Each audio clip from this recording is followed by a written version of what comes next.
to get me to get you a link. Awesome.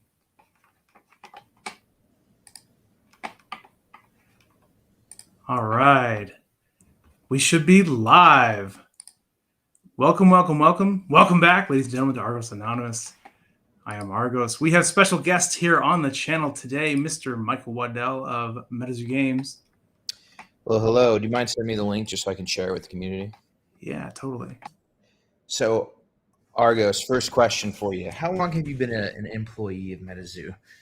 Yeah, I know, right? Well, it's weird because the checks, like I'm a really diligent worker. I just learned to just keep my head down and keep working hard and keep doing what I got to do. But like one day the checks stopped showing up, and that day was the first week of work, and so I'm just hoping it'll all turn out. Global logistics, right? So like air freight's really expensive, so sending that kind of stuff, the check is so heavy, right? It's let me just blast this. Hello, everyone. I'm gonna see what we got here. Awesome. Look at that. What up, Argos? What up, Hawaiian Dueler? How's it going, Jeremy? JT Manning, Meg, the Lizards are here. Awesome. Hey, Mike. Hey, guys. How's everybody doing? We're going to give people a few minutes to settle in and set some settings up. We're going to have a little bit of chat skis here. It's going to be a good time. Mike is wearing his, he's not wearing his human suit. He is in full lizard form, so he'll be behind the scenes. Yeah. I'm wearing my Sasquatch cloak.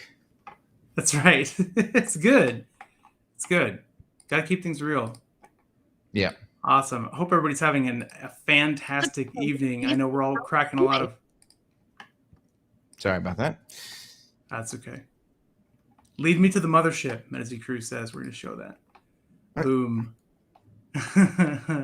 So we have certain comments. The way we can do this is certain people's comments we can highlight on the stream to sort of interact a little bit. If anybody has a juicy question for the captain of the MetaZoo ship himself, feel free to put it in there. We're going to talk about all kinds of interesting topics such as the UFO release, the IP for MetaZoo, partner retailer accounts, distribution, all kinds of fantastic stuff. People have been asking about video games and books and movies and maybe the UFO theme song and just everything we can think of. So thank you, Mike, for giving us this time to entertain and inform the fine peoples of MetaZoo.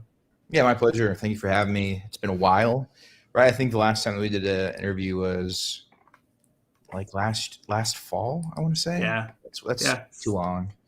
It's been a long time. Yeah. This is good. Joe says, let's go. What a good mic. Awesome. We're just giving people a little bit of time to roll in, to saunter in here. Looks like it is updating. Awesome. Good. What's good? So let's see. Today is what? The 27th. That's a Wednesday. We've got the UFO releases on Friday coming up pretty hot. We've seen some openings, some spoilers.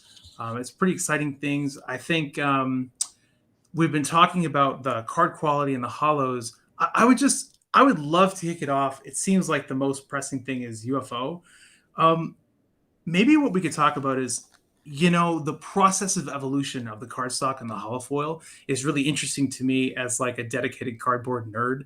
And this set, UFO, I'm going to actually, I don't know if you'll be able to see it, Mike, depending on what your view screen is, but I'm going to show people that are watching what I'm talking about as I do this. So this particular set, your legs, that's what we're all seeing, I think.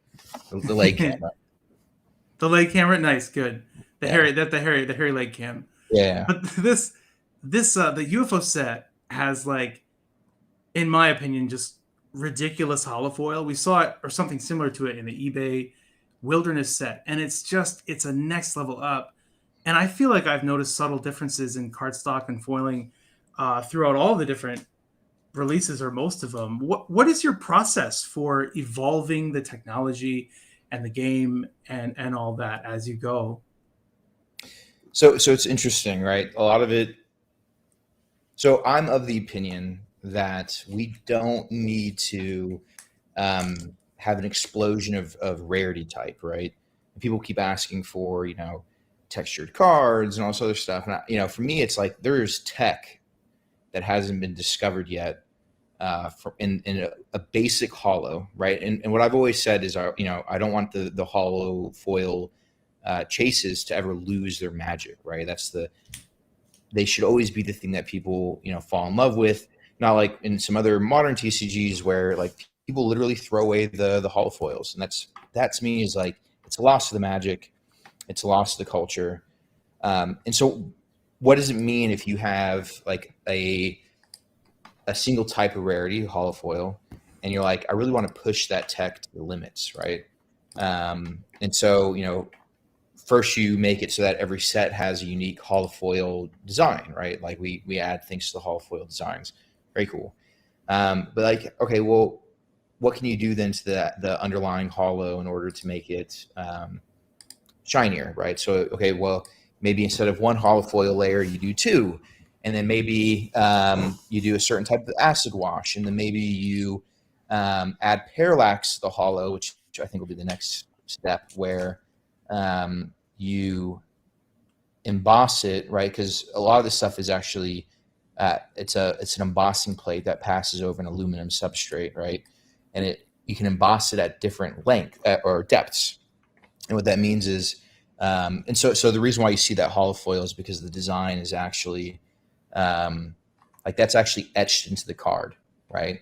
And a cool thing, and I think I mentioned this on Epic Tubes thing, is you can actually create hollow foil on top of any substrate that will adhere to the embossing technique, right? So you can Google it right now. People won't believe me, but Google it right now. You can actually create hollow foil chocolate by creating a smooth enough surface on the chocolate, and then taking a design and etching like a gel with it, and then the gel hardens. And then you can actually press the hollow foil, or actually melt the hollow foil, or melt the chocolate on top of that embossing plate, and it creates that hollow foil out of the chocolate. It's really just light and how the light interacts with the surface, but that surface can be really anything. It's pretty cool. So, anyways, my point being, chocolate secret rare chases. When do we get that? Oh shit! All right, so Andy, I know Andy's watching. We should see if we can create that, right? So maybe for Halloween, we actually have holographic chocolate. Oh man, that'd be so cool. Anyways, so the point is though that like the underlying tech for hollow foil cards, I think, was abandoned after they're like, oh, we got to step up the game, and then they kind of then fundamentally change what it means to be holographic. Like, and Pokemon didn't actually do this for a long time, right? The WotC series is just gorgeous, and even in the EX, you had your reverse hollows where you had the energy symbols etched into the hollow foil, and I actually like the reverse hollows of a lot of those EX era cards. But so yeah. Anyways, the point is we can take a basic card design and we can make it special without changing the underlying format or design or the rarity type. You just got to do what you're already doing and just do it better, which is really cool. It simplifies. I love that. You're totally right. The thing is, there's always a push. There's always going to be, and this isn't wrong or right or anything, but there's always going to be a body of people who are always asking for more. But then the further out you push it, the less it means. So I love that. I love what you're doing. I love that concept of just keeping each of these hollows special. So that is nice to hear, and cool to hear that the tech is evolving too. That's a lot of that is beyond me. The manufacturing is beyond my expertise, but I certainly do enjoy the twinkles when I'm holding it in my hand. Yeah, no, it's like finally we have like dark purple, dark red, black background cards where you can still see the hollow, and it's like, yes, like thank God. And awesome. The over, like, because like if you look at Grim, right, from Nightfall, it's like a beautiful hollow card, but it's like you can barely see any of it, right? Yeah, it was really subtle. Yeah, if you have that Grim oof, Mamma Mia, right? If you had that Grim in the Hall of Foil from UFO, man, like makes you think maybe we should do it anyway. So cool. Yeah, it's evolving, but also staying the same, which is I think exactly what I promised we would do, right? Keep some core things, core values, always intrinsic and part of the product and the value offered while improving. Nice. Any other little gems in UFO? Is there a secret rare? Is there a chocolate Mothman? What are we looking for here? Is it is Um, do, can I be direct and you and know what? I ask? think I think that you just have to open some product, man. I think you got to open Awesome. some product and look. We saw one of the fun things was that foil in space, and now we're all seeing this little like foily boy on the box. I think people are really excited about the whole space thing, the alien thing, the card theme. It's going to be cool, man. We're really excited about it. I actually held my first release event today. For those of you who didn't know, in-person release event. It was cool. We just took some of these UFO release boxes and we just opened them up and just played a couple of random games. We had an MZO came down from Wisconsin, which was like 4 hours away from me. A couple guys drove in about an hour, and we just kind of hung out and played some zoo. And it was funny because it was before UFO we hadn't done it, and it takes a while to warm up for me and maybe for a lot of people to a game and like really dive into, because I live in the middle of nowhere, guys, and it took all the way from a year ago to UFO for like someone to just pick up the torch and say, let's see if we throw an event together, people will come. And yeah, it actually happened. Like middle of nowhere, put an event on the MetaZoo Play Network, and people showed up and played, and it was UFO, and it was fun. It was really cool. So I don't know. I think we're all excited for this product. Yeah, and that's the way that I see the MPN is obviously a place where people create events to play at, but I also view it as a cultural hub, right? So if you are a a partner, or if you are a community that doesn't have a storefront but you still want to contribute to the community with events, the MPN allows you to run things like you just mentioned, where it's like, oh, let's go to an arcade, or let's go to a restaurant, and really the purpose is to extend the culture, right? So that's not just Yeah, playing; that's spending time together. yeah, it's cool. What do you think about Nightfall? Are you Hold on one How do you feel second. about So, it? Any? so Nicholas Hutzel said he's afraid that there's not going to be enough local game stores because we're restricting them. Funny you should say that. We have hundreds and hundreds of local game stores signing up for the MPN. In the past 3 hours, we had 50 sign up, and they're all running events. And if you go on our MPN and you search for a specific time frame, you see these things popping up like crazy. Um, Quality over quantity. I'd rather have 500 local game stores running events and contributing to the culture than 3,000 in the US. And I think that benefits the community as well. And 350 local game store kits went out. Is that right? Yeah. So that was, we messaged all of our distributors today and we said, hey, moving forward with Seance, what we're going to do is we're going to have a list from our MPN, which is what WotC's done for a long time with their own play network, and it's going to be these stores that are signed up and in good standing, aka putting out events that will qualify for product, right? So it's, and they were like, yeah, okay, cool, yeah, that's fun, let's do that. And I think a few of them have already sent stuff out, which is great. So like we're in this weird phase where we have all these new restrictions on local game stores. We're no longer doing online unless you're a partner. And we still have more local game stores than ever, right? Because MetaZoo is growing like crazy. So it's super interesting to see. And like all this is in anticipation, of course, of like Casters Cup 2023, right? Where we're going to have more money than ever has really been on the line for anything. It's like 1.25 million. First place is 500K.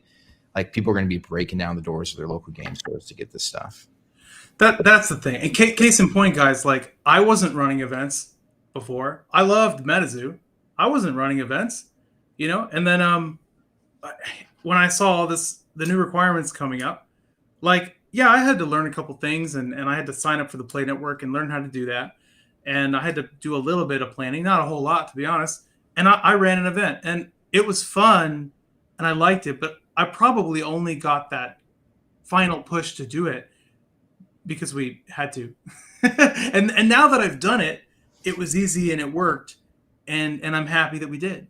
And So, I think you're going to see a lot of that. So right, yeah, and I'm trust me, I'm definitely seeing that because I get the messages right where people were like, they put on the event for the first time it goes really well, right? Or they ask like, how can we improve? Or like, hey, like when's the kit coming out? And so like yeah, this is all like our first set released officially a year ago, and look where we are now. It's crazy, right? isn't it crazy? And I can't even imagine where we're going to be in a year. And so it's like, it's fun, and a lot of these things, these changes are like, right. Remember when people were saying with the MPN being a requirement for Casters Cup, and people were like, Yeah. oh, it's just no one's going to do it. Like these stores can flop. It's like no, we had hundreds. I think we had like something like 750 people sign up qualify, right? But we had to whittle that down to 330, and even of that 330, like we didn't really have play mats for everybody, which sucks. I'm trying to figure out what to do with that. But it's like I think for 2023, since we're going to have hundreds of more stores on the NPN and thousands and thousands and thousands of more players, it's like, what do we do for qualifications, right? Like it's going to be crazy. Yeah, it's going to be different for sure. Yep. I think. And so it's kind of like, do we cap it at 1,000? Do we cap it at 500 and just increase the requirements? And in the meantime, we have to roll out the towers, which will be, I know it's a little bit late of an announcement. I said last Friday, but we're gonna do this Friday because what we're doing is we're actually buying land for it. So it's like, anyways. So I heard you talk about that plan. So you're following through with that? yeah. So what we want to do is we want to buy land and we want to run these tower events, and we want to make it. So this is cool, right? So this is the scoop. We want to make it so that in order to qualify for a tower event, which would be like 100K tournament, right, leading up to the Casters Cup, you can only qualify at local game stores within a certain mile radius of that tower, right? And so what that means is, that tower, which will be kind of like a centralized location, it won't be in competition with the local game stores. It'll be in cooperation with them, right? So you'll have tourism to these local game stores to qualify for a tower event. And shout out, by the way, to Bailey, Live Poke Auctions, for coming up with this idea, because he says that this is what racehorses like do. Like this is what happens in racehorse. This was Bailey's idea? That's awesome. Well, it was a little bit Bailey, of my way to go. anyway, so really cool idea, and I'll be rolling out more information about that on Friday, which means I have a lot of work to do tonight, but that's kind of the skinny of the situation. Nice. So yeah. Awesome. I like to hear. Yeah, people have been asking a lot about the towers. People get excited. The people come from all over the United States, and so the idea of sort of a regional style network for competitive play is very very interesting to a lot of people, I think. Yeah, and it's never really happened. Like MetaZoo is uniquely positioned to have it, right? So it's like the towers will be reflective of a certain terrain or terra, right? And of a region of the world, and it's kind of like, this is a real life version of what gyms were in Pokemon. And like I said, MetaZoo is a love letter to Pokemon and Yu-Gi-Oh! And Magic, and it's like there's certain things that they never got around to doing. And I'm like, man, we gotta do this. Like the fit is too good, I love that you're gonna make it a real thing. Like there are people who have wanted to travel around getting like gym badges, and now they can go do tower medals and practice and train and compete and nail it. And it's just fun, man. This is fun. Yep, and in everything, like, so every tower is going to have its own, thematic swag. So, you actually do get medals that are specific to the tower. There's going to be jerseys that are specific to the tower, and then of course cash prizes and plush and all that kind of stuff, right? Oh, fun, And man. so, and then you have a tower caster, right? And so it's like, what does that tower caster mean? And maybe that tower caster gets into the top 32 of the Casters Cup automatically. Maybe in addition to the reward or the 100K, of which they would get 50K for that event. Maybe sometime in 2023, 2024, they actually are able to be on salary, right? So kind of what WotC did for a minute with professional players. So it's something that, man, we're going to take it slow. We're going to work up to it, but like, understand that my ambitions are limitless with this. Pin Club just showed up and gave us a little bit of support. Pin Club, I love your pins. Thank Pin you. Club, Thank you. make our medals. Make our medals for the towers. Make the tower medals. People love your pins. Pin Club at my release event today. Two of the people that showed up had like they just had your pins. They had like gear. They had like flannel gear and denim gear, and then your just pins were all blinged out on them. So anyway, shout out Pin Club. Yeah, Pin Club is one of our earliest and just best, partners. It's crazy the stuff that we're doing with them and what we have done, and hopefully they're going to be here for forever. Is there a plan for some? So Kevin asks, is there a plan for some sort of Asia tour to kick off the Yokai Island block? Yes. So this is where Craig on our board, who's the COO at Hello Kitty, becomes very important. We are going to, and I can't reveal too much, right? But there will be certain major partners in the industry that will help that take off. But yeah, no, the idea is, those will be our first official Japanese cards as well. So yeah, it's perfect for that. When I saw that guy join the board, Hello Kitty, Gudetama, right? Like all these big brands in the East and in the West. And then I saw the Yokai Island block coming after Cryptid Nation. I was like, that's not an accident. This is clearly lining up, because then what you'll just get all that. It's so perfect because you have all the built-in resonance in Japan and in the East when you hit Yokai Island. So I mean, that's right. That's going to be great. And Hello Kitty and Sanrio, like in general, right?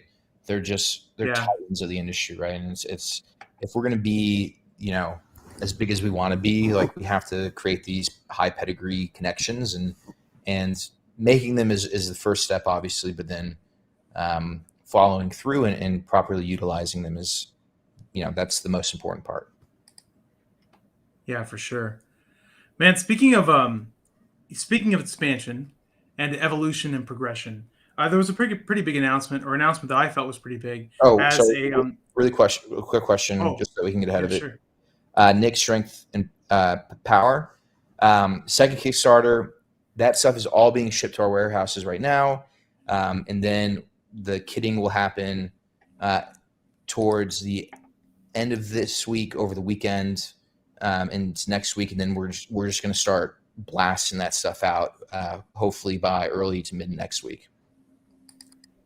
Nick, are we going to have a poker tournament? Because if we do that, then we should totally have an official MetaZoo WPT team. That'd be awesome. Yeah, I think it'd be really awesome. It'd be really fun. That'd be good. Awesome. Yeah, guys, we'll try to feel free to throw your questions here in the chat. We'll either Mike or I will grab them and we'll throw them up and try to answer everything. Sorry, Argus, I interrupted you. Oh no, it's okay. So we're talking about expansion, evolution of the brand.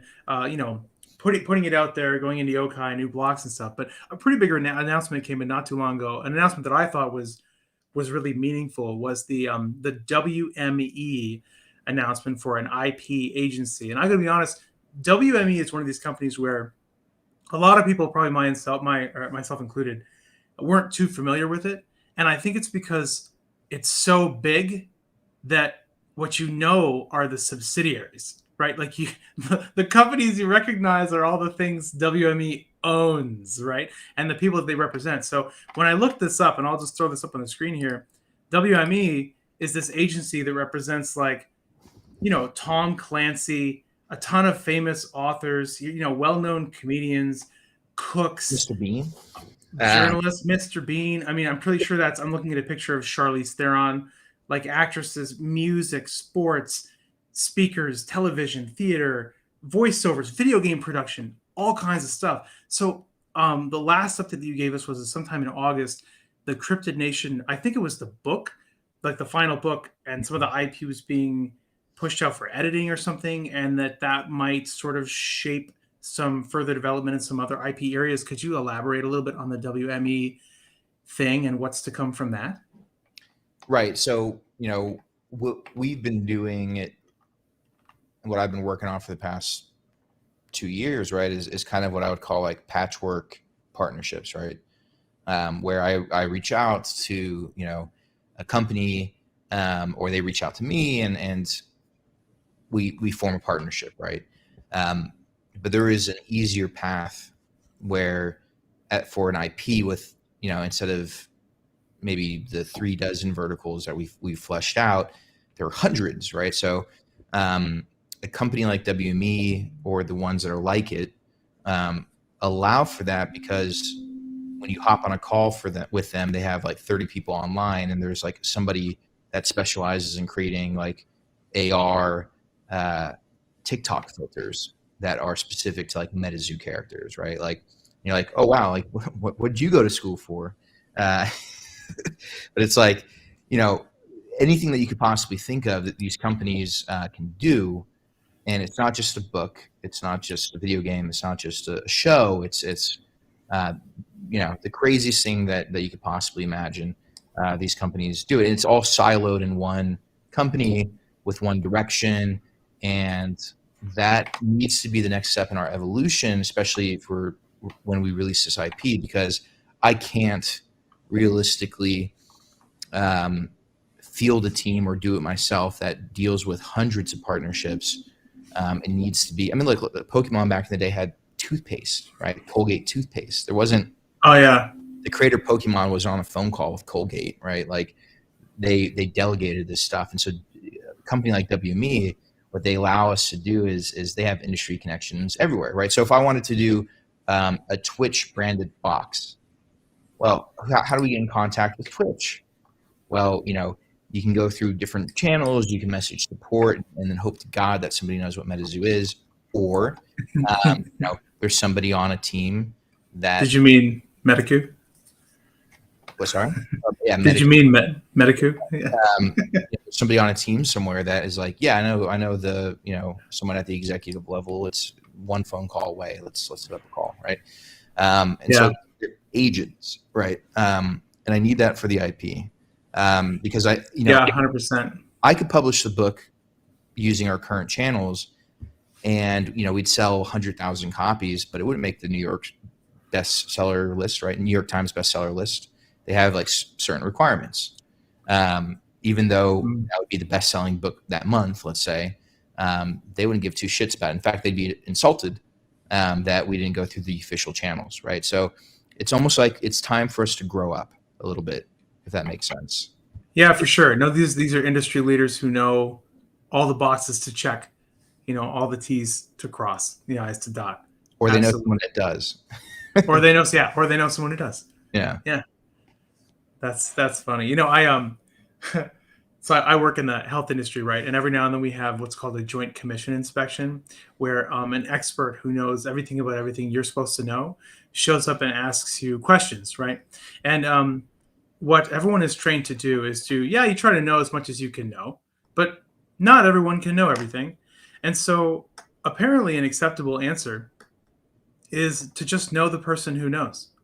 And so we're trained to know who knows. And it happens. They'll ask you an impossible question, and you'll say, you know what, that's a great question. It's very important. And my contact for that is so-and-so. Right. Nice and it's on stars all the time. Well, hey, you mind sticking around shop. I know somebody that specializes in Civil War buttons, right? And it's like, all right, but the people that are at the pawn shop know enough to know what they're looking at, and they're generalists in that sense. So they know enough to know what kind of specialist they have to reach out to. So that's cool.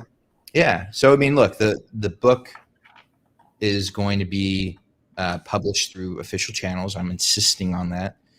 And from that book, you launch the game. From that book, you launch the show. And that's what I figured. You chase that because a lot of these early games you play through a storyline. So if you already have the storyline, then a bunch of programmers can go together and with some tweaks and insight, they can create it. What do you have in mind for the video game? Do you have any? We've heard some things, but some people are asking in chat, what are your visions for a MetaZoo video game? So it'll follow the way that I envision it. It'll follow the story of the book, right? It'll be PC based. It'll be sprite based, and once you get through the story, it opens the world up to a multiplayer world, right? So it's in what that's kind of like an evergreen format, and then once we move to Yokai Island, that'll be an expansion. And then nice. So like an open, like a multiplayer online, somewhat open after you play through the story. Yeah, like interactive. Cool. Thousands of cryptids and yokai and all these other things, each of which have their own story. And if you've ever played World of Warcraft or Dark Age of Camelot or EverQuest, like they have these mini quests or instances that have like their own kind of encapsulated story. That's the history of cryptids, right? And so there are certain things that the storyline can't touch on just because it can't be a 5,000 page book yet. And so we leave that to the world and we leave that to the multiplayer format. That's fun. People, there's so much in that. That's so good. Even a simple concept, you make it multiplayer online, like Fortnite. Great example. They made a storyline game, but the thing that took off was just the battle royale. So having that as a component is a really good idea.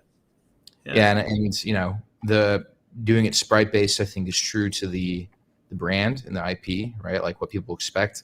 It also allows us to roll it out sooner. Right, it's not going to be some, major like, and there are Skyrim, MetaZoo. Yeah, exactly. It's and I don't think that people would want that, just yet. Like they I think there's this itch that people need to scratch with the game, and 100%. I think if I came out with a Skyrim thing like 5 years from now, they would have itched that scratch somewhere else. Like, and there are AAA studios that deal and develop with, they develop sprite games, right? So that's. And the quality of them is phenomenal. People are saying Matt Waddell. I like that. This isn't Michael Waddell. This is Mark Waddell. Guys, get it Mark, right. Not Matt. Mark. Yeah. Guys, get it right. Come on. Oh, what about the online TCG though? Yeah, we are talking to 3 different companies about it. I think. I'm not going to say that. There's a lot of interest. Come on.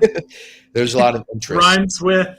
Yeah. And but I need to find a partner that will do it properly and without a lot of unnecessary back end. I will say that and leave it at that.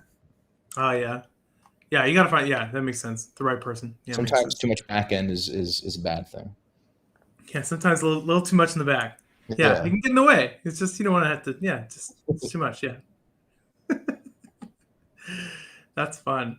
Awesome. What about let's see. So the storyline of the show, the IP of the video game, people are very excited about that. We talked about expansions. Some more people have come in asking about towers, guys. We did talk about the towers.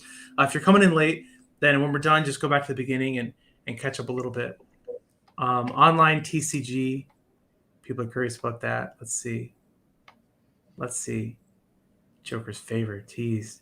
Let's talk about, if it's all right. So there has been a lot of talk about changes to distribution and allocation and like retailer support and this idea of a MetaZoo partner retailer. I am one of those partner retailers. There are, I believe, 50 so Yeah. far, like in the first wave, with more. The door will be opening again perhaps before seance, but um, maybe some people understand what that is, and I see a lot of misinformation, which is normal on the internet. It's normal Yeah. going around about what are MetaZoo partners and how it works and where's it going. And I wondered if maybe we could talk about that for a little bit. Right. Sure. So, we have a lot of distributor partners who are great. But I think in addition to kind of upholding the standards that we want for all of our local game stores to our distributors, there are stores that require and deserve and have earned special attention. Right, they go above and beyond, and the partnership program recognizes that. And it's just one of those things where it's like, how do we, beyond allocation, beyond prize support and kits, like how do we elevate these stores in a way that they can continue to support the MetaZoo community and go even further in terms of their support, right? And so, in the sports card world does this as well, right? And they've been doing it for a long time via Tops and Panini, where you have partner stores who, they're a bit more, the requirements to become a partner are a bit more, they're elevated, right? And it's us trying out something new. I think so far it's going exceptionally well. It's like, these local game stores that are partners or content creators that are partners, they have access to DTC product, where before, like, that's not made available through like normal distribution channels. And it's this hybrid program that I think will be a really good fit for us. I mean, think about this. For Wilderness, we only had Channel Fireball, PhD, and Golden for U.S. distribution. Now we have, I think, like 5 U.S. distributors, and like the main ones, right? And CFP, Yeah, the bigs. the big ones, right? And Channel Fireball no longer distributes for us, but it's like we've evolved, right? And it's it took a few phone calls to explain like why I wanted to do this to our new distributors, but luckily they had so many orders regardless that it was like a rounding error to their invoices, right? So Good. yeah, so it's these things can coexist, these different forms. Like the distributor model is very it's been around for a long time. Being a TCG with a partner program, I think, is something that's novel, and we're kind of figuring stuff out. Yeah, for sure. One of the things that's happened is as a partner, we knew this would be a transition set. UFO is a transition, and whenever you have something new, you always have some people that read the document, and some people that didn't read the document, and some people that have no idea that the document exists, and it takes a little time to like update people and onboard people. And I know we've seen some questions from people saying, like, what's going to happen regarding access to product between now and seance? Because headed into UFO, there was the talk about stores holding events as a requirement. And I know this was mentioned before UFO, that if you want UFO, you've got to hold events, you've got to get on the network. But then what we've seen is that some stores are still getting it. It seems like still getting it anyway. And Yeah, I'm just going to guess, and feel free to shoot me out of the sky. I'm going to guess here. My guess, my random guess, is that what you guys wanted to do was get the word out and get as many people on board as you could. But then a lot of people aren't even plugged in. You'll have stores that they have no idea what the rules are, and it takes time to onboard. So where are you in regard to where you want to be as far as who has access to product, and what do you see as a change between UFO and seance? sure. Yeah. So the big difference is, starting with UFO beyond partners, we told all the distributors no online, right? So that stopped a lot of the stuff that we saw with Wilderness and CN2, where you just had people who weren't contributing to the community having access to product, and it was you know um, it was fine for that stage in our evolution. Sure. For Seance, it's full on like quality over quantity. I have the list of every single store that will be getting allocation from our distributors, and the distributors will have that list as well. They'll be in good standing in the MPN, and no one else should be getting allocation. Will distributors potentially backdoor stuff? Will local game stores that are part of the MPN and in good standing backdoor stuff? Of course, this always happens, right? Yeah.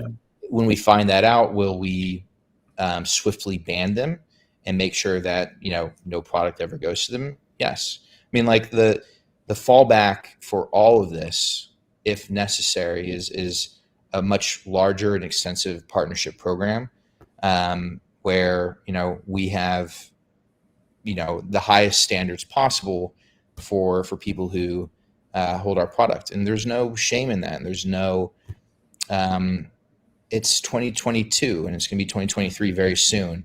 If MetaZoo has a local game store that is holding product and publicly bad mouthing it, let's say in a YouTube comment section or chat section, I'm a person. I have the right to look at that and say that person's not good for the MetaZoo community. I really don't want to help them make money, and I have the right to snatch that away. And so, quality over quantity is something that's new. But keep in mind, a year ago, we were selling almost entirely DTC with the exception of golden distribution, right? Yeah, I remember that. And we make more money that way. But so this is all kind of a big experiment, and I think we're doing exceptionally well. Well, that's part of it too, right? Is that the rate of evolution. Oh, sorry. I just jumped right in. It's my ADD, Mike. No, yeah. So like, we're not perfect, right? Yeah. But I will say this: I think that the local game store model and the distributor model is very old. It's very antiquated, and I think if I want to do, and I'm kind of on a soapbox right now, right? If I want to take, look at Casters Cup as an example, right? Why is it that TCGs, which are that are worth hundred, like if you were to combine them all together, right, worth hundreds and hundreds of billions of dollars, right? And that's not an exaggeration. You can find the numbers on Wikipedia. Yeah, they're big. Why on earth is the competitive scene the way that it is, where it's a bunch of people sitting in a room somewhere, maybe it's like 2,000 people under fluorescent lights, and only a couple $100,000 is on the table, and it's such a weird thing, right? I envision a world that's much more similar to what's happened in esports, where 10 years ago, you didn't have cash prizes at tournaments that were 50,000, right? Now, the first prize of an esport event is like $50 million. Yeah, that's really gone up. Insanity. Yeah. That's insanity, right? But how do you get that, right? You get that way by facilitating the creation of teams, sponsorships, right? You have beyond the requirements that are like numerical in nature, right? Like you had to have a certain number of points in the MPN or whatever. You have, in addition to that, you introduce sportsmanship. You introduce requirements of your players, that they have to be more than just players. They're representatives of the game, representatives of the community. And just like in sports, if somebody goes off that's a highly paid athlete, and they do something that's really bad, they can be suspended or kicked or banned or kicked off a team or circulated around.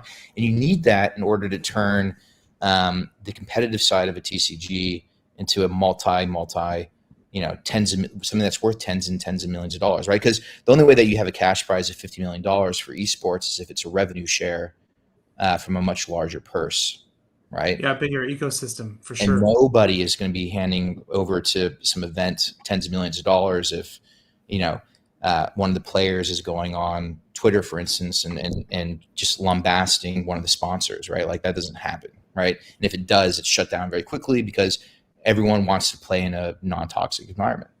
That's what I Yeah. want to create for MetaZoo. I sort of see the TCG industry as the Wild West in a lot of ways because as you said, there's a lot of backdoor stuff. There's a lot of like hoarding and pumping and dumping where the entire, for example, even just let alone competitive play where you have rampant cheating and toxicity just all through it. On the secondary market and distribution channels, you have so many holes in the system that the only way stores can survive is to dump as much product as possible at zero margin when it's not hot, so that when something comes out that's hot, they can hoard as much of it as possible and spike the margin super high. And then, yeah, event problems and player issues and market issues, and it's it's not going to be easy. The easy road is to do nothing and let it be the way it is. And it's a bold move to come in and try to shake up a system. And everyone is there's people who are really excited about where it's going to go. There's people who think there's no chance in hell, and you're the one kind of steering the ship through, trying to pioneer these changes. It's good. We're all just kind of waiting to see how this goes. It's very exciting times in the world of TCGs and MetaZoo with what you have in mind. Yeah, and it's flesh and blood. Blaze that trail, I think, for MetaZoo to even be more than a twinkle in my eye, right? And then all these other factors came in, but it's like, make no mistake, like MetaZoo's at the forefront of like pushing these things, right? So, Yeah. and I view it as my responsibility, right? I think if MetaZoo can get past the first block of sets, and like we've redefined like what it means to be competitive in the TCG space, the physical TCG space, right? And we have these towers set up, and like, man, it's gonna be the first time it's happened in 20 years, right? But it's also like it's gonna change the game, right? Literally, it's gonna change the industry. Yeah. So it's a lot of pressure. Thankfully, the MetaZoo team and the MetaZoo community at large is like super supportive, and everyone, not just like staff, but like the MetaZoo community and the partners, especially, like they're working really hard to make that happen, right? So it's beautiful to see.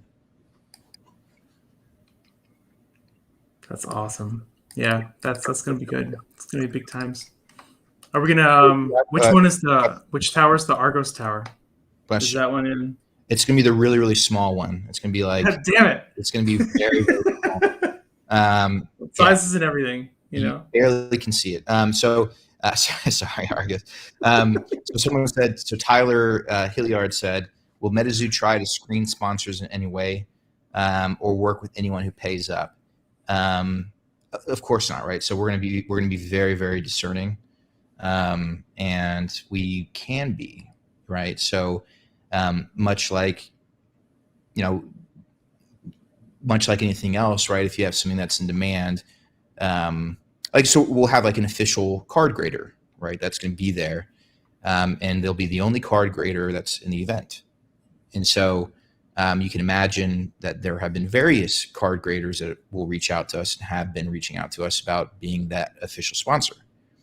And so, and some of them are less reliable than others, right? So, or some of them aren't as reputable or haven't been around as long. And so we have the right to choose. I think that we owe that to our community. Just to jump over, Bartnix has asked this question a couple of times, so I want to just make sure I catch it. He was asking about, how originally, and I'm sure it's just because the timeline was pushed back, but we were talking about UFO cards having codes that would be redeemable for an online, play experience. Someone's asking if there's any update on a timeline for an online version of TCG, and if that would still be in the vision, is redeemable codes on like physical packs. Oh yeah. So we just gotta get the online client figured out, and then the code cards will follow immediately in that same set, right? It's just we can't release code cards without the online client. Yeah, it makes sense. And there's so many other things that we have to find the right partner, right? So going back to like, are you going to be discerning about who you choose to be a sponsor? It's like, yeah, well, we also have to be super discerning about who we release the online client with, because it will be a cornerstone of our community and of the IP, right? And it can't be based on tech, for instance, that isn't well established, or it can't be based in a company that might disappear in a few years or whatever, right? It has to be evergreen. Yeah, makes sense. Makes sense. Speaking of evergreen, Niran says, would there ever be paper packs? Niran, the only problem with paper packs is you might be able to see through them a little bit easier than foil packs. I don't Well, know if they have that tech. if you actually look at the UFO boxes, they're made out of the same recycled material as Wilderness, right? So it wasn't just a one-time thing. Mm. We're making small and incremental changes, but I think that stuff takes time, and it takes the development of like new tech, honestly. Obviously, like, paper packs are out and they're around and stuff, but it's something that we want to be like. I want to make sure that, because Kickstarter and First Edition had very different packs, like material, than what we currently have. I don't want to change it up constantly, right? Like, I want there to be some homogeneity in the product, especially because the feel and the smell of the packs and the process of opening it up is so important, that I want to establish that first before we make changes, so that the changes are meaningful. If that makes sense. It does. The first thing I do when I open a new box is give it a good whiff. It's Yeah, legendary. Easton Evans has a question for you. Did you see that one? Easton Evans, for those of you who don't know, Easton, assuming you are the true Easton Evans, primetime indie, was the first place winner of the first annual MetaZoo Casters Cup. He would love to know if there's a timetable on towers. Any like rough time estimate? I mean, obviously it's going to be, so if we have 10 towers, that's 10 events. And that all has to happen before Casters Cup. I'll just say that. And it's not going to be, so we're fewer than 10 months out from the next Casters Cup, right? So it's like, we got to get the ball rolling. I'll just say that. You're gonna do that before Casters Cup 2023? Hell yeah. Oh, that's wow. Did you hear that? Easton. Bit, oh my gosh, that's awesome. Oh, people are gonna love that. That's cool. That's cool. I know I have some excited people for that. We all want it to happen. So people who are just excited to hear about the time. No, for sure. Hey, yeah. How do you feel about talking about let's see. There's been mixed opinions on print runs and on how it's handled because okay. In Crypto Nation First Edition, it wasn't, and this is because of the growth rate. Who knew that printing 10 times the Kickstarter volume would be immediately absorbed? But it was, and people couldn't get not everyone who wanted the boxes could get them because they wouldn't have value so fast. And then they were actually available at MSRP for quite a while until after release, but still. And then Nightfall, 50,000 boxes are printed, and it was $240 a box. And so now I assume you're walking this line between, printing enough, but not too much. We've had a lot of questions about the 100K thing. Do you feel like the print run is a fixed thing, or is it more like Magic where it's fluid depending on demand? Or, is there any updates to how First Edition is handled and how corporate second editions are handled, or what you're going to do with print runs? So I will say this, right? We're pre-IP, right? So the book, the show, the video game haven't released yet. So what people should really be thinking about is in the next year, once this stuff does start rolling out, will it really be enough, right? So I will make the following promise that we will never increase our First Edition print run of the core product beyond 100K. And I think that'll be a very meaningful statement in the next few years, where the demand will definitely require more supply. And what we've seen with second edition is, hey, rather than second edition, which has a certain stigma associated with it, we have First Edition, which is that core product. And then with our many brands, we collaborate and produce new product and maybe fill in certain holes or address certain meta that needs to be addressed. And so far it seems to be working really well. It's a super desirable product, and is it more desirable than first edition? Well, it's like, it's kind of like a give and take. You can't come up with this perfect system. If I were to print 50,000 UFO boxes or 25,000 UFO boxes, people would be ecstatic for a minute, but then I'd also hear from a much larger majority that I didn't print enough, and it was artificial scarcity, and it was a pump and dump, and all these other things. So it's We'd be right back to last fall. Yeah, you can't please everyone. So it's like, what am I going to do? I'm going to make sure, like, I'm almost baking in product for that surge that we'll see when the IP releases. Like, I saw someone on Twitter today who was like, oh, like, I just learned about MetaZoo through UFO, but I'm actually going to buy Wilderness first because like it reminds me of, such and such set from Pokemon or Yu-Gi-Oh, right? And that is exactly what that inventory allows for. Is it allows for new fans to come in and have the full experience rather than just the modern one. I saw that comment. I like that too. That's a person who's, like you said, they're chasing the flavor.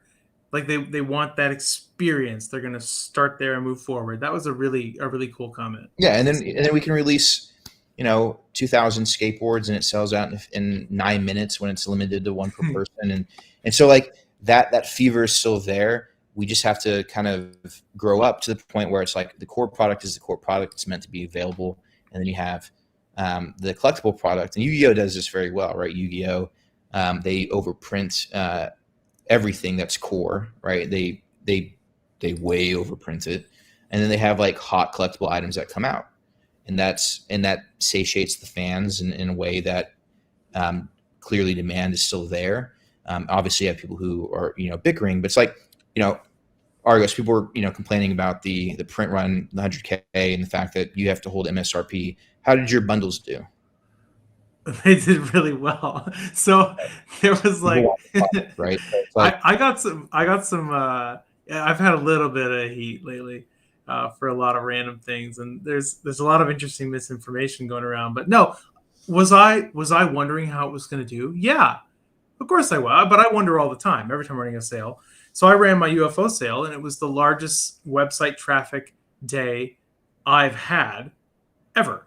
Right. And it was I'm just a random guy with a random website. I did no paid advertising. I had about 4,000 unique IP addresses log into my website on the day of my UFO pre-order. And then I'm shipping out about 1,000 sealed UFO products overall tomorrow. So, I mean, I'd say that as they went pretty well. What a tragedy. I apologize. I know. Wounded. Yeah. I am scarred. So, there are... I want to just real quick and thank you to the community for your support. I appreciate you guys. I appreciate you absolutely for coming in and supporting. The reason why they supported you is because you do a tremendous service to the community. And Argos, what we've heard from all of our partners in the partner chats is that they're saying the exact same thing, right? These were people who were selected, stores that were selected because they do something for the community, and the community gives back, right? And in such a tremendous fashion, right? And it's kind of like, oh, you can get a Pokemon set for $79.99 on eBay for sometimes years after the set releases, but people still go into their local game store and buy it and play there because that's the experience, right? Like we some people forget when they're looking at the numbers that it's a community, and the MetaZoo community is crazy strong. Yeah, they are. They really are. I've heard the same thing. Even in like back alley partner chats, the partners are doing okay. They're getting a lot of support from the community. MetaZoo community is the best community. That's how I feel. We have so many amazing people in it. So, and there's going to be evolution. There's going to be, twists and turns and holes to jump over. But we have so many good people in this community that we're going to get it done. Exactly. And it's, again, not even a year into our first set, since our first set. So it's like the fact that what MetaZoo's done, what the community's done, the fact that we're sitting here, really the first TCG of our size that's this popular and has this much hype and is growing this much. First time in 20 years. Think about that. That's crazy. And you guys are all a part of it. Yeah, it's awesome. It's awesome. I dig it. It's pretty cool. I Yeah. dig it, man. Hmm. So you're doing a thing on Friday for the UFO release, and I thought I saw something about a new signature.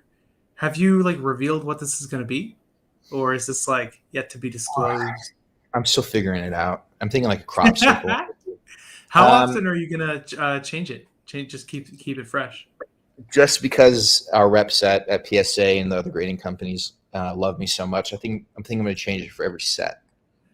Yeah, they're gonna love that. That's so funny. That's fun, man. What is it just a creative like as part of your creation of the MetaZoo storyline and lore, and all things that go into that, is there any connection between Yeah. your signature and various aspects in the MetaZoo universe? Oh yeah, for sure.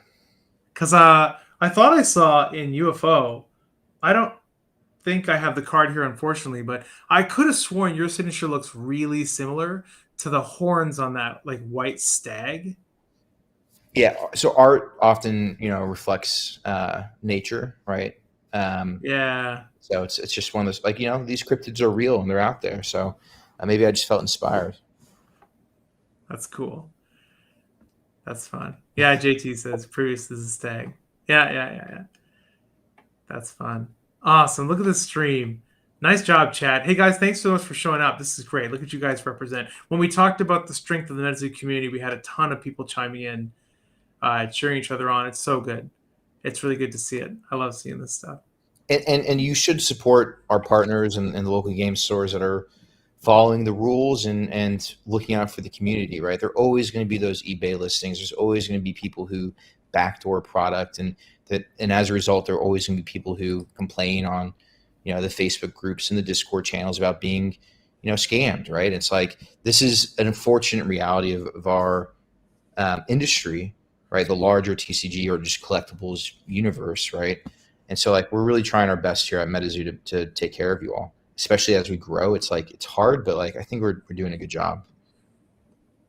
Yeah, totally. There are a lot of scams. That's actually one of the reasons I started getting really involved in the retail or distribution side of this is because when MetaZoo started, there weren't a lot of stores involved, and so of the scams, there were almost as many scams as there were legit stores at the very beginning, and there were already 1,000 feverish MetaZoo fans in the Discord at the time who were trying to get access to Crypto Nation First Edition, and I just remember like what kind of a struggle it was, and that was my inspiration for getting into it was because just being able to provide people with what they pay for safely and accurately and make it a positive experience is so valuable in a TCG community with so much fraud and inconsistency. And for those products that do moon, right? And we've had like 5 of them in the past, month, right? Having those partners make sure that, hey, they won't cancel your order when the price, triples Yeah. in value between now and shipping, right? Like that was a big thing. So to answer Nick, yes, hell yeah, man, reach out to me. Let's do it. Arnold, did you guys see that? Arnold the Governor on a promo. Cactus cat with the Argoed head. Oh, don't do that to me, metazoologist. Don't Well, I you? mean, yeah, we don't like we've already done it. We don't want to do it again. Like, Oh God, we can't have too many of cards with Argos's face on it. with It's my face on it. yeah. You guys just need to pay more attention. My head is on a lot of beasties. You just got to read between the lines. Yeah, read between the horns and the ears and the hooves. The hooves. That's awesome. So okay, so you teased Seance. I remember originally Seance was going to be called Ouija, but then I guess Hasbro like owns Ouija. So was that it? Was that what caused the change to the set name Seance? Yeah, I mean, it was purely like, damn, Ouija is like, so like if you look at the history of the Ouija board, and trust me, I'm very familiar with it now. They're actually just a type of sear, board, right? Oh So yeah. I think they're well over, like, there are dozens of patents have been filed for different types of medium based, like, communicating with the dead devices that are very similar to the Ouija board. But like anything, Ouija board just happened to win out, right? So Yeah.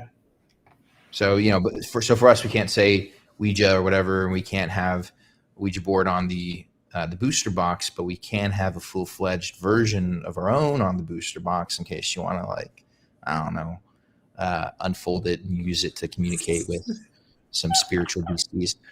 Oh my gosh, that would be a pretty good gimmick. Holy Yeah, cow. not gimmick. Just Okay, collectible feature. right, collectible feature. Oh, I like that. Okay, that's good. Yeah. Rephrasing. Yeah, rephrase. That's gonna be fun.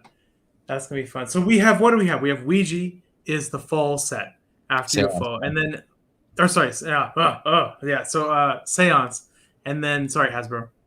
yeah, A lawyer is already at my front door, yeah, their but whole legal team is sneezing over dinner, uh, and they're like, oh someone crap. said something. Sorry guys, they're killing the feed.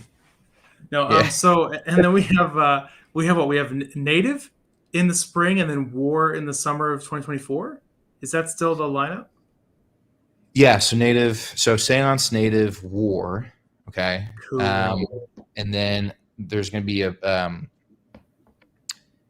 a fall set that I'm not 100, like, we're still deliberating what we want it to be. I'm thinking like urban legends. I'm not sure, right? But then maybe it's the SCP. Although I do want the SCP to come out this year. I'm not sure. So Like the fall, you're talking fall 2024 after war, or is this a mini set? well, that'd be 2023, right? So Oh wait, uh, my bad. Skipped yeah, ahead.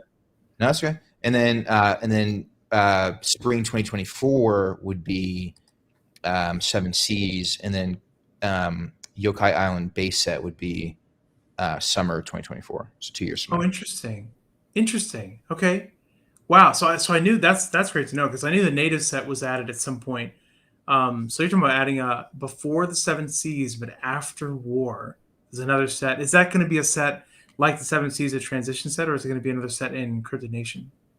It's going to be Cryptid Nation. Cool. Yeah, it's going to be before the transition to Yokai Island via Seven Seas. I just got to figure out what the hell to do with it. So That's okay. I know WotC has that kind of thing. Like, you look at their set timelines, and sometimes they have really well defined sets planned out, and sometimes they just have code words on a chart, and yeah, they all comes in different times and phases. yeah, and I could be glossing over it for reasons beyond just not knowing exactly what we want to do. So read into it as you will. Cool. Oh, I see. I Will there see. ever be a physical location ran by MetaZoo? Yeah. So the towers, and then we also, the towers are towers, but they also might be flagship locations, right? So again, if you look at what Pokemon does in Japan, they have regional Poke Centers with their own, individual swag and stuff. So, we're going to take it almost makes more sense in the U.S. with what we want to do those regional towers. But it's kind of like, how do you do it again in a way that supports and elevates the local game stores around it rather than competes, right? So that takes a lot of finessing and a lot of planning. But I think we have a game plan that should actually make the local game stores surrounding the towers actually a lot better off. That's nice, because from a very just like a lizard like business perspective, at the end of the day, when you want to appeal to businesses, since it's their livelihood, anything you can do to promote and support their livelihood in a way that also promotes and supports the MetaZoo community is going to make everybody happy. Anything that cuts into the livelihood of the business will make them uncertain and unhappy. So I love that this far in advance you're already thinking about how to do it without threatening, without making them feel threatened. So Yeah, I want it's something that's like, when a tower is opened up near a local game store, I want them to be excited for it, right? Not so yeah, it's interesting, right? It's kind of like, wow, geez, how are you going to do that, right? But we're pretty clever over here. So Yeah, totally. You could have like a list of tasks, like things you have to collect from different game stores, turn them in, get a promo at the all tower, right, like all all right, kinds of all stuff. right. Enough. Let's not give anyone Sorry, ideas. my Yeah, bad. My come bad. on, for free, Argos, really? Uh, I keep forgetting to charge for things. I just I keep know. throwing things away. Yeah, what's your hourly again? Like, what do you charge me for this? That's pretty. It's pretty high, but it's just you're not going to see it anyway. You're too busy. It'll go to your payroll. Okay. Oh Yeah, no. don't worry about it. Don't worry about Yeah. it. It'll be fine. Um, okay, so do you want to let's see what chat or is there anything that you want to touch on before we go to chat and do like 30 minutes of questions? Yeah, let's see. No, I think we hit the bigs. Anyone who's coming in later, because you know how YouTube is. If you jump in late, you skip ahead of live. Be sure to go back to the beginning and look at that. We talked about the IP and development, video game branding, the storyline, towers, competitive play, all kinds of stuff. So check that out. I don't think offhand I have anything else. Chat, this is your chance to dive in with a bunch of amazing questions for man with legend, Mr. Mark Waddell. So go ahead, put it in chat. Let us know what you want to know, and he'll do his best to answer. People like the idea of coin machines. You seeing this? We've had a lot of people asking about. Yeah, they're coming. MetaZoo blankets, sure, eventually. Why not? Hey, Um, Brian did this painting here. Brian Garcia. Look at that oh money yeah, man. I have two of his pieces of art hanging in my apartment. He's Look brilliant. at that. Brilliant. What I Love wanted it. to do was kind of like our version of like a secret layer where we have artists that are part of the community, like that are big names and stuff. Create art for a card, and I think that'd be really cool, right? If we could get like someone like anyways, yeah. So I don't want to give away too much, but yeah. Okay. What else? So, hey Mike, can we get some real MetaZoo medals at some point? Yeah, they're coming. They're Pink coming. Club. Yeah. I don't know if Pink Club's still here. What utility will Genesis NFTs have after burn? They'll have a different utility than what the tokens in the PFPs have. Just wait until the game. That's all I gotta say. Oh, like Stream the video game. Oh, cool. Can you please elaborate? Sure. So we are doing a promo with Whatnot. So we're not using them for distribution like we did with Wilderness, but we are doing something special with them. And I think rather than just a single box that's co-branded like we did with eBay, we're going to do kind of the full streamer kit where you qualify for the kit and the box in a certain way. Pretty cool.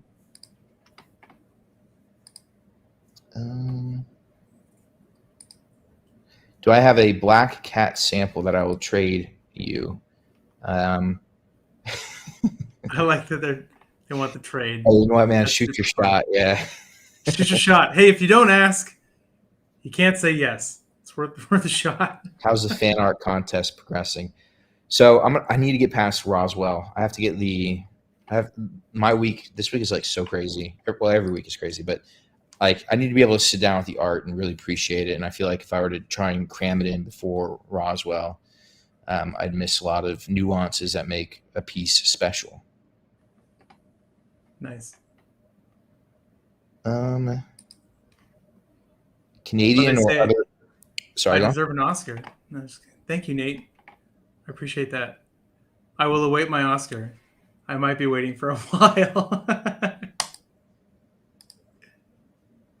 Sample party. Oof.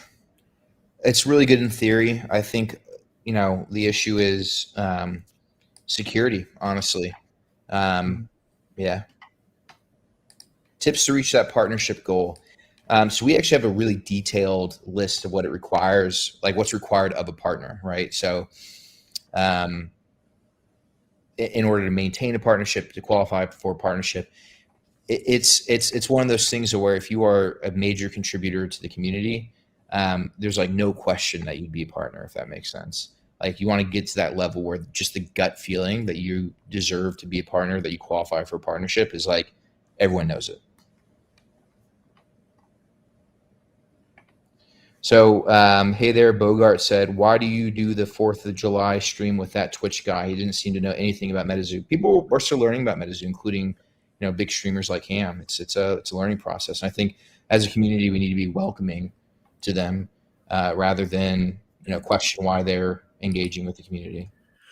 The other advantage to that, to chime in, is that there is value in exposing people who have no idea what MetaZoo is. Like San Diego Comic Con looked like that.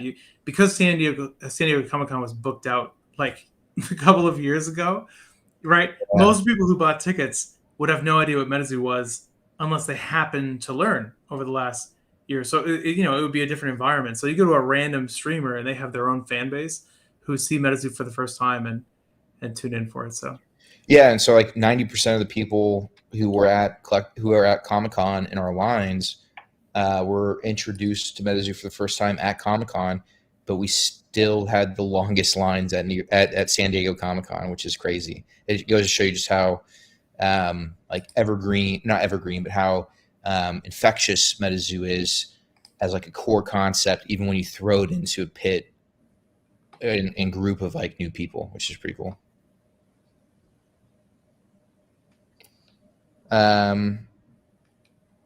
Pokemon says, who are my inspirations? I look up to my dad a lot. I don't really have a lot of like celebrity inspos, but yeah.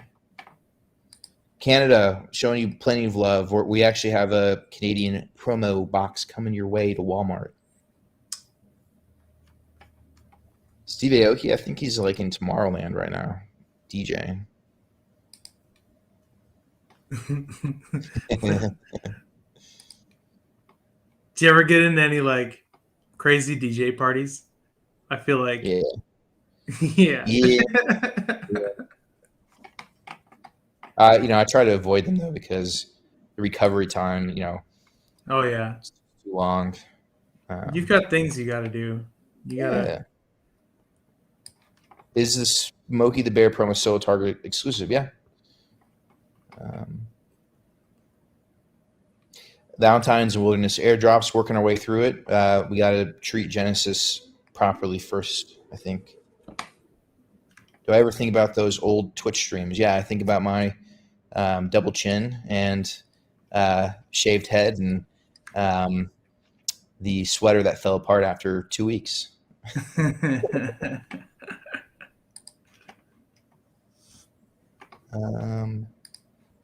NFT presale for UFO. It should happen before Seance, I think, the PFP. Nice. There are two Man, missing. people loved those PFPs. Those were well received. Yeah. It was like the biggest bear market in the NFT space, and our thing minted in 11 minutes. Pretty crazy. Yeah. People love the zoo. They love the zoo. They love the zoo. Oh, here we go. This is a good one. Any plans on a draft format? Sure. Yeah, I mean, it's like we can plan it, but it's like familiarity of product first, right? I want to establish a status quo, a baseline before I disrupt it.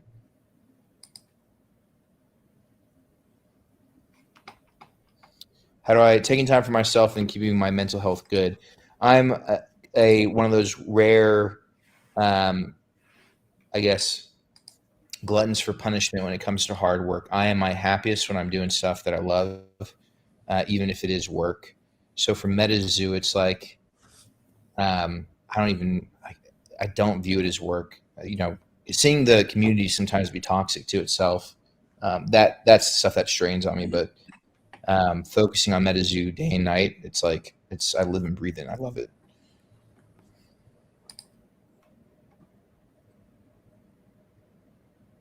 Competitive multiplayer. Speaking of these other formats, in the release event that I played today, the guys were talking about a commander style ish format. Where you basically you have this focal point beastie of your deck that can come in and out of play, and it's 60 cards. And golds are a limit one.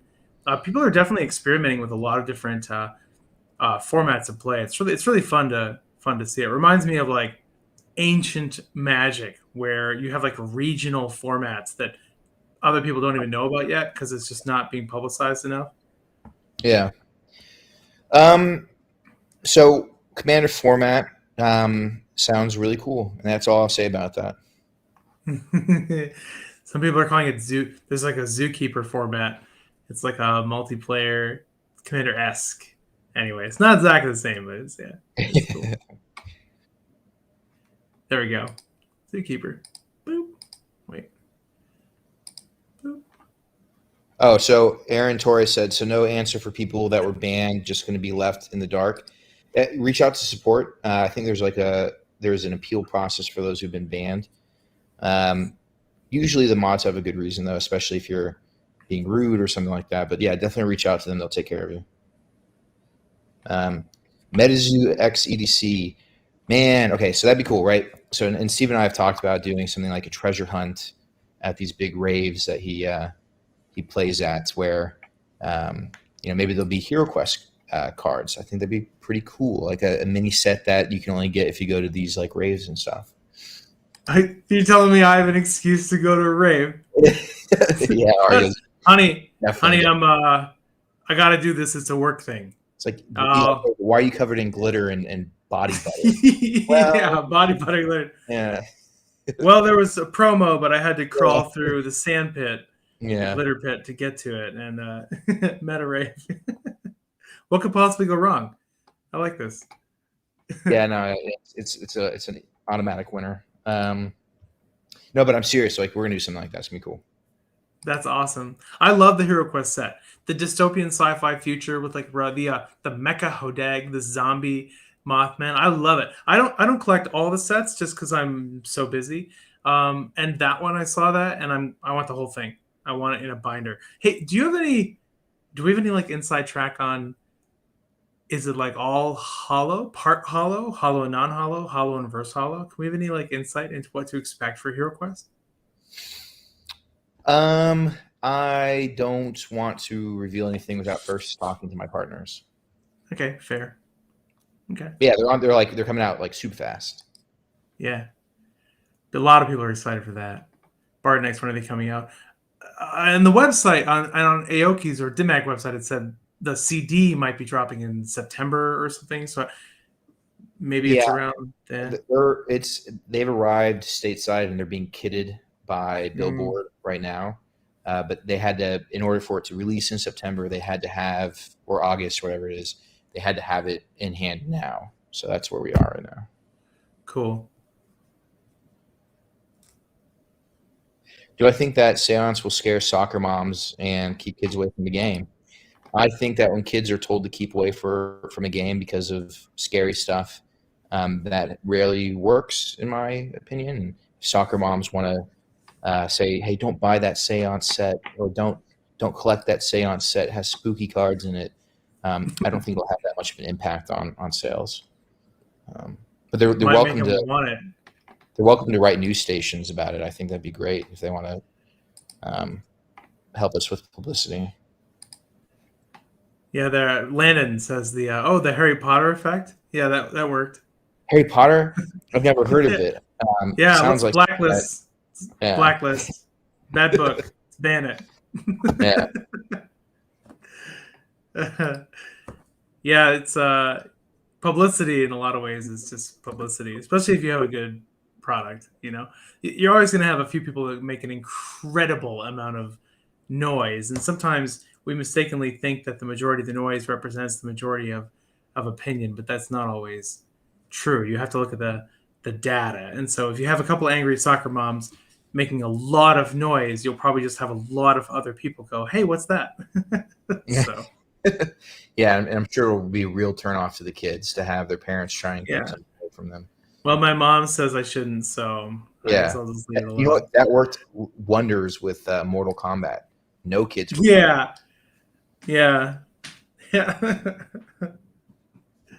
Look at it now. Any word on why Indrid Cold is banned in Discord? Indrid Cold is banned in... Oh, yeah, there was that. No comments on that. Indrid, did you mean Hamburger, did you mean Isaac Cold? Is that who you're talking about? I Let me know in the comments. I'll assume that's what you meant. Yeah, definitely better not to mention him, I think, just in Yeah, casual conversation. yeah, it's probably a good idea. He who must not be named. That's funny. Let's see. What else you got? Chat. Here's your chance, guys. This is MetaZoo 2022. This is some good. We've had a lot of good questions coming in here.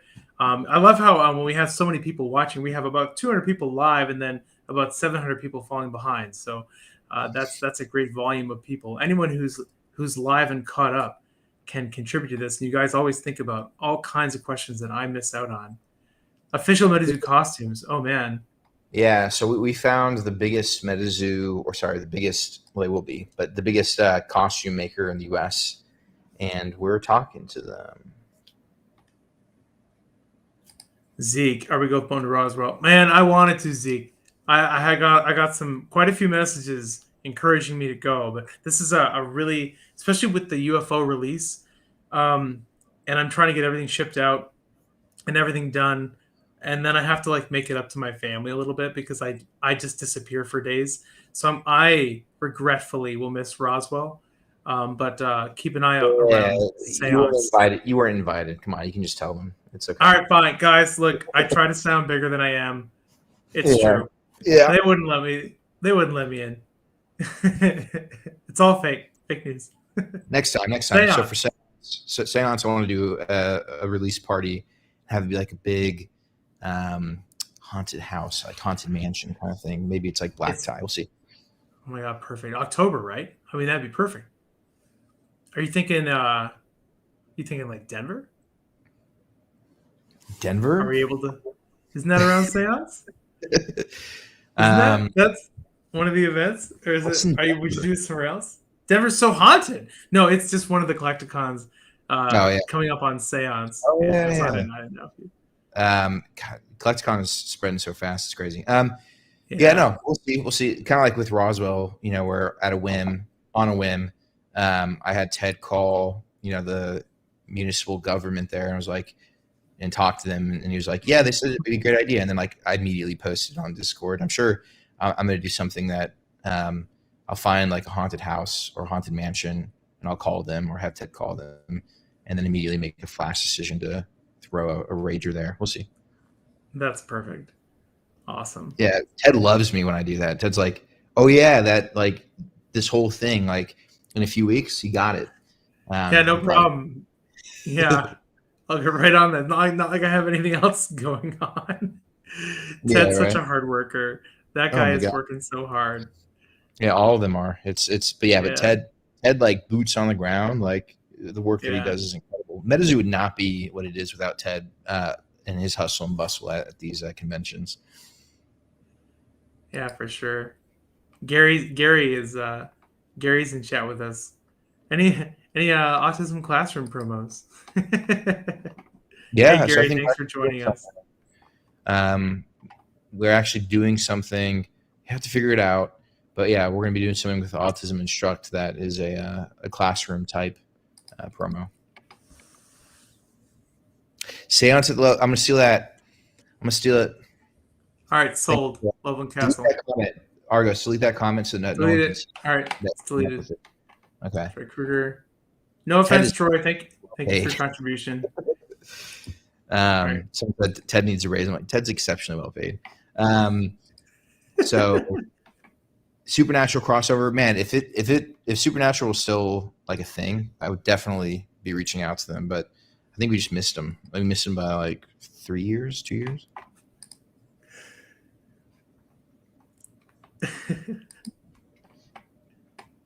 Oh, this is fun. We got a great crowd in here tonight. This is great.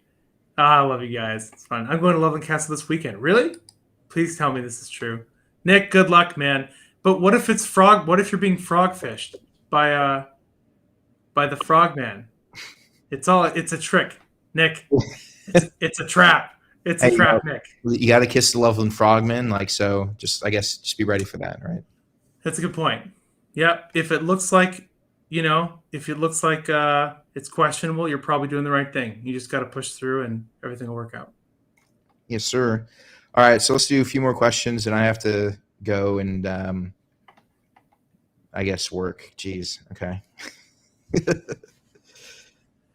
Oh yeah, we saw that tidbit. Do you guys have any plans for the video? Ah, We saw a part of it of the UFO cards in space. so yeah, I'm actually creating that video now with the full MetaZoo UFO song. Man, the Seance song is finished too. It's crazy. And so I'll be dropping that video Friday for release. Awesome. The UFO song will show up on. I love when you added that to Spotify and like Instagram and stuff like that, so people can link it into their content. You'll be probably doing that for UFO too, I suppose. Oh yeah, for sure, for sure. Um, Awesome. so J77B, yeah, we're gonna have different language cards. I think with Yokai Island, we're gonna start with Japanese. So we're gonna have a big push into Japan. I don't want to do it like too soon.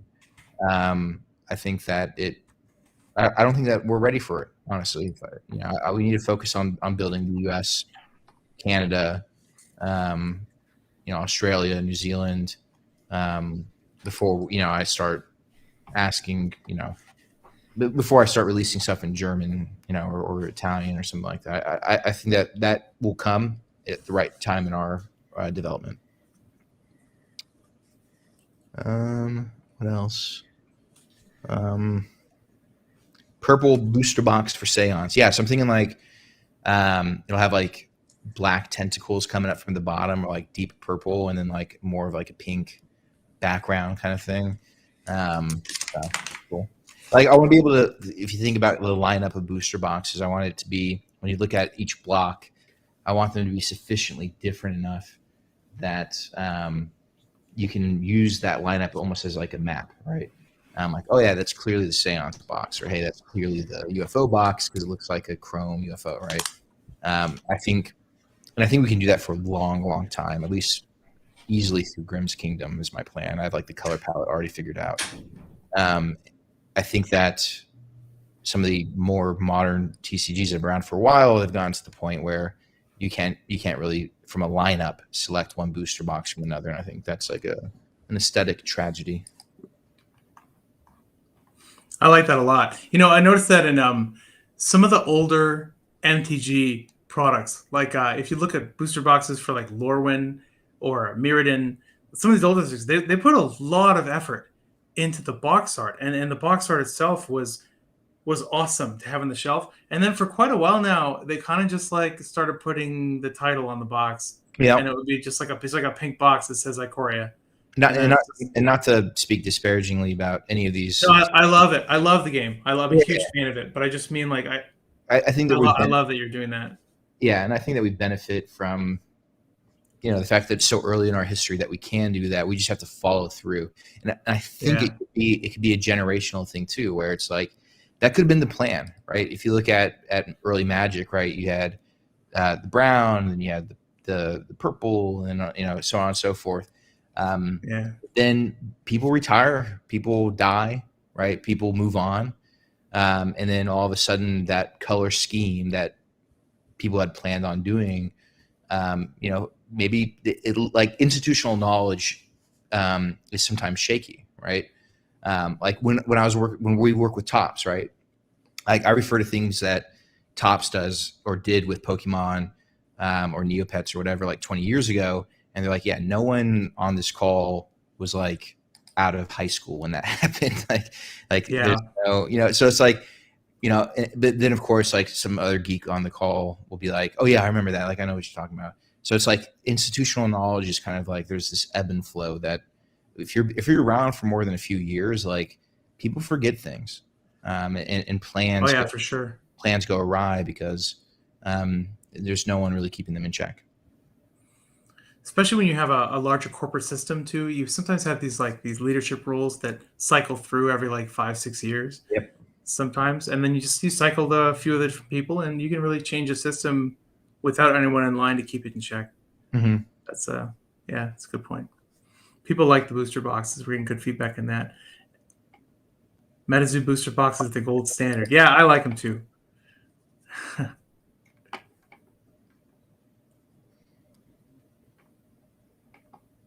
Metal promo cards. Oh, I've seen that in some other games too. Oh, we're doing that for Discord. We're gonna actually have.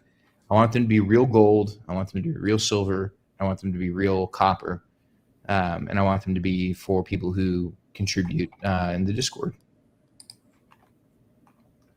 Yeah, that makes sense.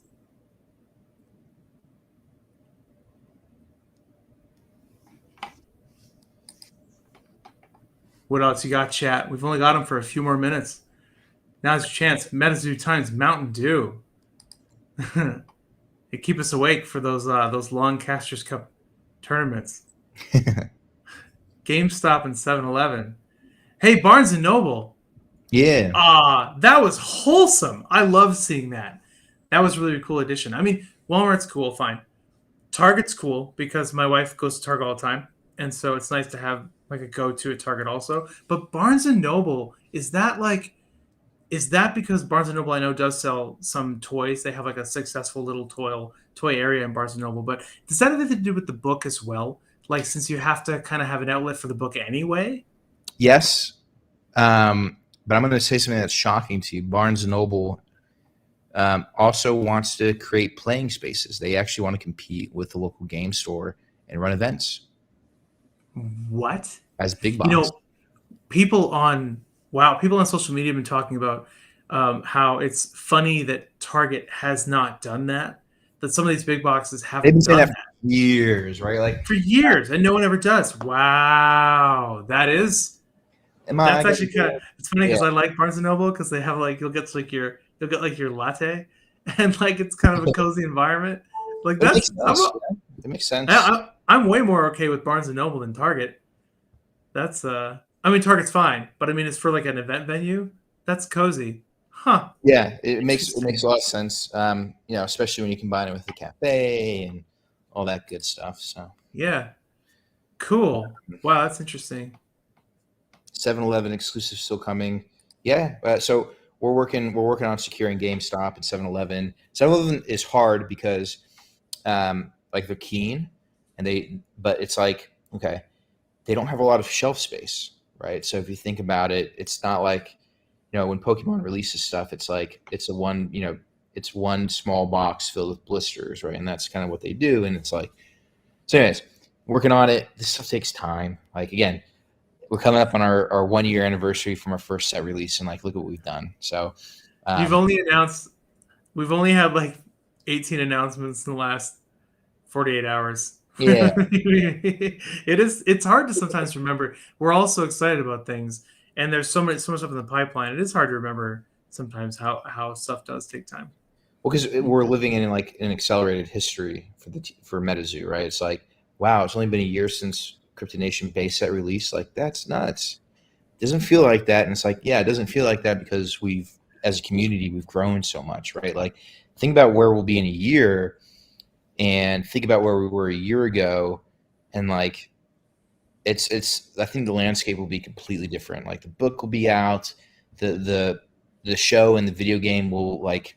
If they're not out by then, they're definitely going to be like almost out. That's the hope. So it's like you're going to have just a tremendous number of people flowing into the community, and it's going to be again, MetaZoo is pre-IP. Just like that's the buzz phrase. That's the marketing phrase. MetaZoo is pre-IP, and we are as big as we are and growing like we are. Pre-IP. Yeah, that is exciting. Basically, you just have you have the 4 printed illustrated novel chapters, and then you have 2 digital illustrated novel chapters, and then that's like the intro. That's just the hint. P-Wiz, 7-Eleven is so huge in Asia that it was so much more successful in Japan that those Japanese franchise owners came together and bought the headquarter company, which is crazy. Yeah, so 7-Eleven is on our radar for various reasons, pedigree, and obviously the retail footprint, just being one of them.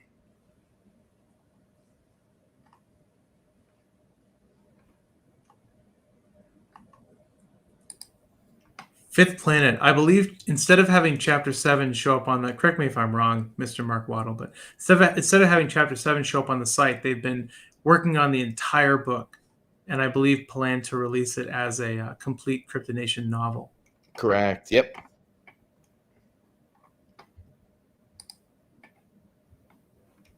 What else we got, chat? Now's your chance. A lot of Japan. Let's hear it. 11 questions. A lot of 7-Eleven. Will Lady in Red controversial ability be Rotad? I think for our language, we want to be as inclusive as possible. I think some people had an issue with it about being too inclusive or something like that. And then some people think that we shouldn't include any politics on cards. I think for us, we had play testers and staff who identify as trans, and they brought up that issue, right? The alternative is to have either no cards associated with gender, or to have what I think is an even worse writing of it, which says, if you are a man or if you are a woman. I think our language is the more appropriate way of doing it in 2022. And I think anyone that's offended by that, and anyone that brings that into the actual game, it's up to the MZOs to make sure that they maintain a safe and accepting environment. And I don't think that we will tolerate any sort of discrimination against people who are of that, of the LGBTQT community, of which I identify as being a member of as well, right? MetaZoo has to be as accepting as possible, for sure. That's good. You either get ahead of social changes or you fall behind. Yep. Like when there's a tide coming, you get ahead of it early or you're behind it. So I for one was supportive of that. I'm so proud of that card, and I'm so proud of the staff members and the play testers that came forward to me in DMs and said that they didn't feel comfortable with any other language other than that, right?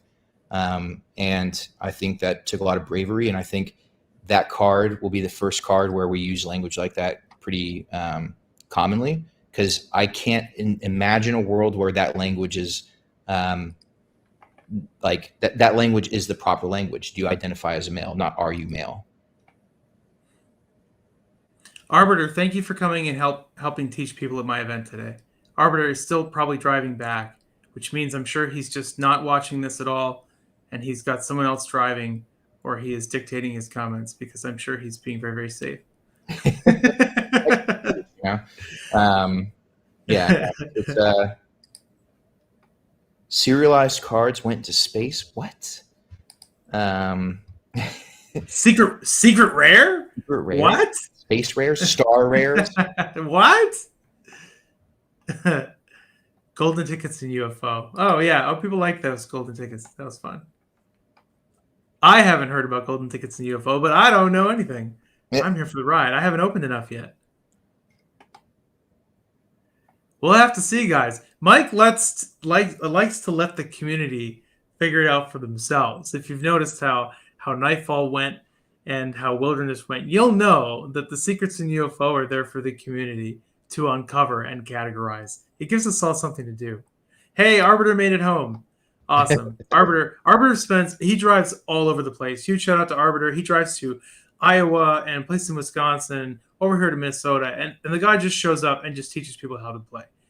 Just a really fantastic member of the MetaFam. So thank you so much, Arbiter, for everything that you do in promoting and developing our game that we love.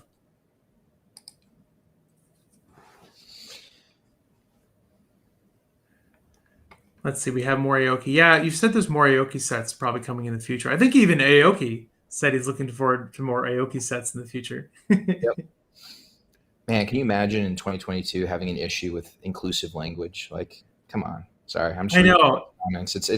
It's like, guys, this is a TCG community. We're not going to allow toxicity or discrimination. And I'm going, if I see it in the chat and if our MZOs report it, we're going to come down on it like a ton of bricks. Like, get with it. It's 2022. People are people. Yeah. Let them be. Let them be who they are. It's fine. I am a bizarre human. And if you can accept me, you can accept anyone. No. Yeah. So, it's wait for in the chat. Human? No. Human being. So yeah, love wins. Let's be that TCG that is, champions this kind of stuff, because without it being, something that defines us, like, because it doesn't need to. Like, this isn't 2005 where we're taking a stance. The stance that we're taking is one of, like, I think is the normal stance that is accepted, like, around the world now, which is that these, that's the proper language. And it's really discouraging to see people have issue with that in this day and age. Like, anyways.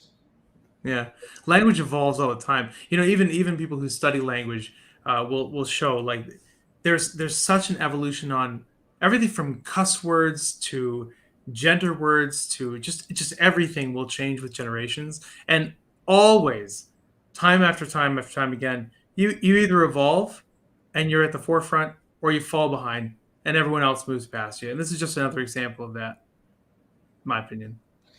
Yeah, yeah. I mean, and God, can you imagine, like, 50 years ago, people would have an issue with having, I guess, women on the cards or something like that, like, or people of color. Like, guess what? We're gonna have people of color on the cards too. Like, it's 2022. Like, this stuff is normal. Like, man, like, that's just one of those things where, like, someone asked about mental health. Seeing people have backlash against inclusivity is just, like, it's really discouraging. But I also know that it's such a small percentage of the larger, more positive community. They're just vocal, it's just, yeah. Expedition Unknown?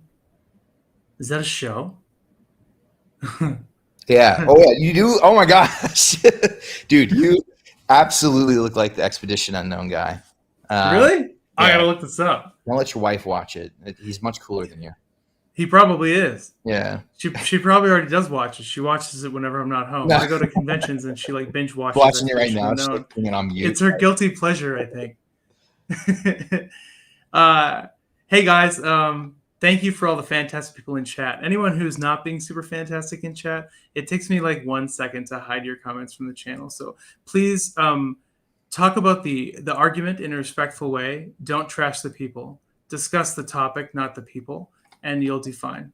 And I would say, if they are being discriminatory, like, grow up. Oh, yeah. Right? Yeah. So, Expedition Unknown. Don't, watch it. You're gonna have a laugh. It's funny. I'm gonna go see it now. I'm excited about it. I'm gonna go see me. I mean, that show that I don't know of. Yeah. Man, I thought it'd be really cool to, like, host maybe like 5 years down the line, like, host a cryptid Discovery Channel thing, where I can, go out into the wild and be like, or send someone out. I don't know, like, using MetaZoo as an excuse to go explore. But I don't know. I think it'd be cool.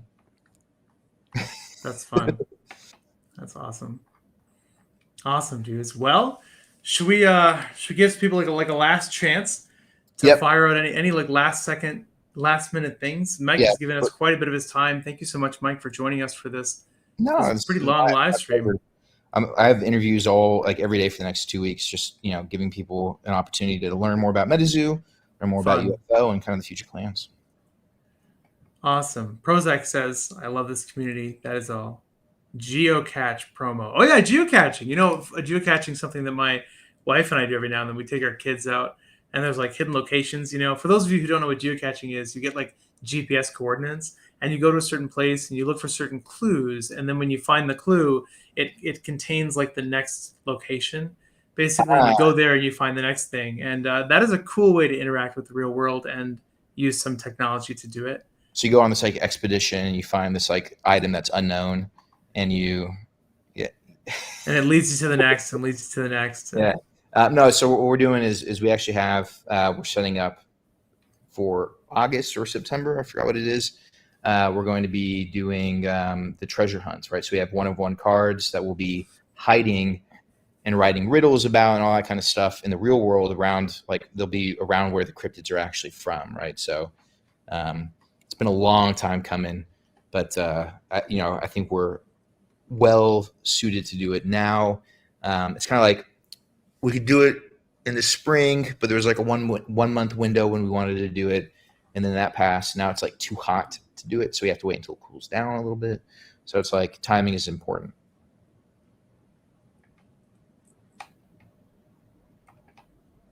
The family reunion, treasure hunts, awesome.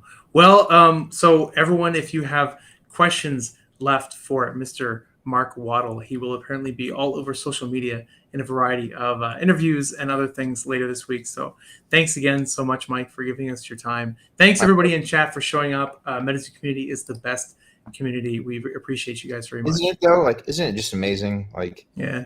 Anyways, I love you guys. And I will be on tomorrow. I'm not sure if it's live, but it'll be with Stephen Barcelo from the Cryptozoology Museum. I'll be doing an interview with him on, I think it might be recorded, but anyways, be on the lookout for that. Let's support our cryptozoology museums. They're all over the place and they need some loving. That's cool you're doing that with him. I remember he's been around MetaZoo for a long time. Oh my gosh, yeah. He was one of the first, like, I reached out to him. I'm like, hey, check out my TCG. And like, it was like radio silence for a while. And then he's like, hey, where's the promos? He said, you're going to send me. I'm like, he's like, yeah, I already started my collection. I'm like, oh. So yeah, it's I definitely have to make my way down there physically, maybe in the tour thing that I was mentioning sometime soon. That'd be fun. You have the Snallygaster Museum too, if you haven't been there yet. Oh, yeah. No, I've actually met her as well. She's a great person. So yeah. Oh, cool. Anyways, I'm gonna hop off. Nice seeing you all, and thank you for tuning in. Hopefully, I answered all your questions. Thanks, everybody. Have a fantastic week. We are out. See ya.